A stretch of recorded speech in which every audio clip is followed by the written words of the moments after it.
കോഴി കോഴി കാട്ടുകോഴി കാട്ടുകോഴി അത് കാട്ടുകോഴി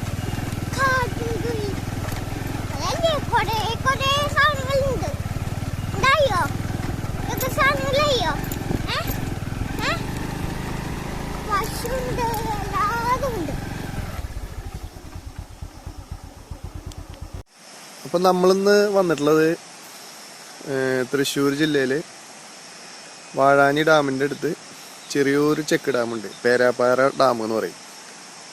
നമ്മുടെ വീടിൻ്റെ അടുത്തുള്ളതാണ്. അപ്പം അതൊന്ന് കാണിച്ചു തരാൻ വേണ്ടിയിട്ടാണ് വന്നിരിക്കണേ. മോനായിട്ട് രാവിലെ തന്നെ വന്നിട്ടുണ്ട്.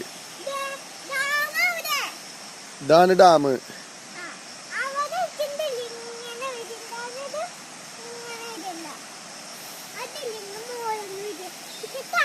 ചെറിയൊരു ഡാമാണ്. വെള്ളമൊന്നും വലിയ കാര്യമായിട്ട് കാണുന്നില്ല. ഇതവിടെയാണ് വെള്ളം സ്റ്റോർ ചെയ്യുന്നത്. ഇത് കെട്ട്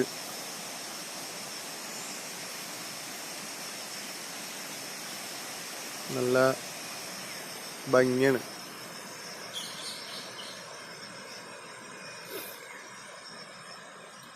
ഫുള്ള് കാടാണ്. ഇത് അവിടുന്ന് ഇപ്പുറത്തേക്കൊക്കെ കാടാണ്. ഇപ്പുറത്ത് അപ്പുറത്തൊക്കെ കാട് തന്നെയാണ്. ആടിനെ എന്തിന്? ഓ തിന്നാണ്ട് അല്ലേ? തിന്നാൻ കുറെ ഉണ്ട് അല്ലേ?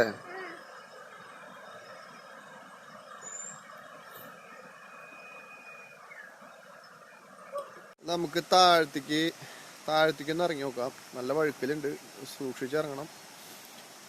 അവിടെ ഓട്ടൊക്കെ ഉണ്ടാ, ഇങ്ങോട്ട് വാ കാണിച്ചു തരാം. നല്ല പോലെ വഴുക്കലുണ്ട് കേട്ടോ, സൂക്ഷിച്ചിറങ്ങണം. പണി കിട്ടും. ഞാൻ ഇപ്പൊ ഒന്ന് വഴുക്കി സൈഡിൽ കൂടെ പോട്ടെ. ആ തുമ്പൊക്കെ ഉണ്ടാവും, ചൊറിഞ്ഞു കഴിഞ്ഞ് കഴിഞ്ഞാൽ നല്ല സുഖാവും. അത് കൂടെ ഇറങ്ങല്ലേ, നല്ല വഴുക്കലുണ്ട്. സൈഡിൽ കൂടെ പിടിച്ചു വെക്കോ. പക്ഷേ റിസ്ക് ആണ് താഴത്തേക്ക് ഇറങ്ങാൻ, നല്ല വഴുക്കലാണ്. അപ്പോൾ 2-3 പ്രാവശ്യം നമ്മൾ സ്ലിപ്പായി. ഇതാണ് ഇതിൻ്റെ കെട്ട് വരുന്നത്.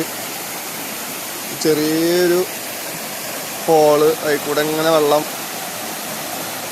ശരിക്കും ഈ വെള്ളം ഈ കെട്ടിൻ്റെ മുകളിൽ കൂടെ ഒക്കെ വെള്ളം നിറഞ്ഞ അവസരം ഉണ്ടായിട്ടുണ്ട് കേട്ടോ. നല്ല രസമായിരുന്നു ആ സമയത്ത്. അതായത് കഴിഞ്ഞ ഉണ്ടായ പ്രളയങ്ങളൊക്കെ അല്ലേ, അതിൻ്റെ ഇടയിലൊക്കെ നല്ല ഫോഴ്സിലാണ് വെള്ളം വന്നിരുന്നത്. നല്ല അത്യാവശ്യം ശബ്ദങ്ങളുണ്ട്. അതുകൊണ്ട് തന്നെ എൻ്റെ വോയിസ് കേൾക്കുമെന്ന് അറിയില്ല. ഇതങ്ങനെയാണ് നേരെ താഴത്തേക്ക് പോവാണ്.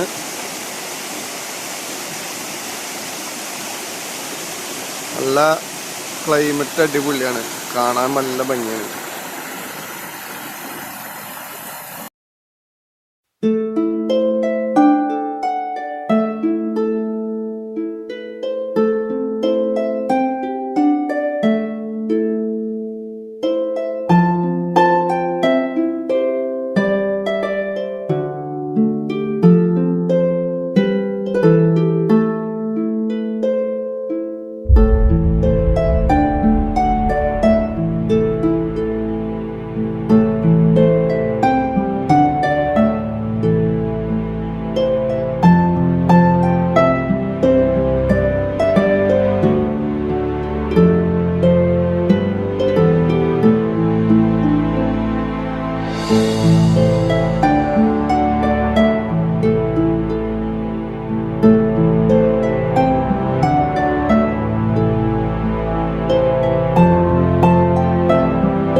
കുറച്ച് വെള്ളം ഉണ്ടല്ലോ അതായിരിക്കില്ല, ഇതിൻ്റെ ഈ ലെവലിനനുസരിച്ചിട്ട് നമുക്ക് വെള്ളം നിൽക്കും. പിന്നെ വെള്ളം അങ്ങനെ മറിഞ്ഞടക്കും. അതായത് ഇവിടേക്ക് ഫുള്ള് വെള്ളമായിരിക്കും. ഫുള്ള് വെള്ളം എന്ന് പറഞ്ഞാൽ ഫുള്ള് വെള്ളമായിരിക്കും. ഇപ്പോൾ എന്തായാലും ഇപ്രാവശ്യം അതിനുള്ള സാഹചര്യം ഇല്ല പോകുന്നുണ്ട്. ആ സമയത്തൊക്കെ കാണാൻ ജാതി നല്ല രസമായിരിക്കും. പുറത്തുനിന്നൊക്കെ അങ്ങനെ ആൾക്കാരൊക്കെ വന്ന് കാണാനൊക്കെ വരാറുണ്ട്. ഇപ്പം ആകെ വേസ്റ്റൊക്കെ അടിഞ്ഞ് ആകെ ഒരു വൃത്തിയില്ലാത്ത രീതിയിലായിരിക്കും.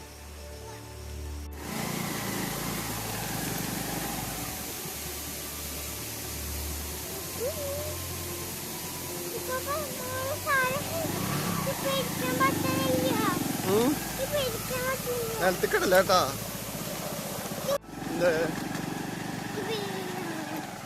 ഇതൊക്കെ എന്തും മനസ്സിലായി, എന്തും മനസ്സിലായി.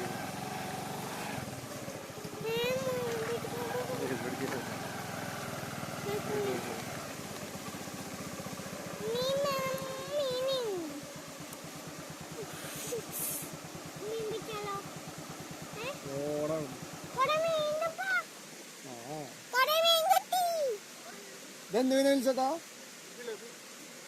കുട്ടികളല്ല, കുട്ടികളാണല്ലേ.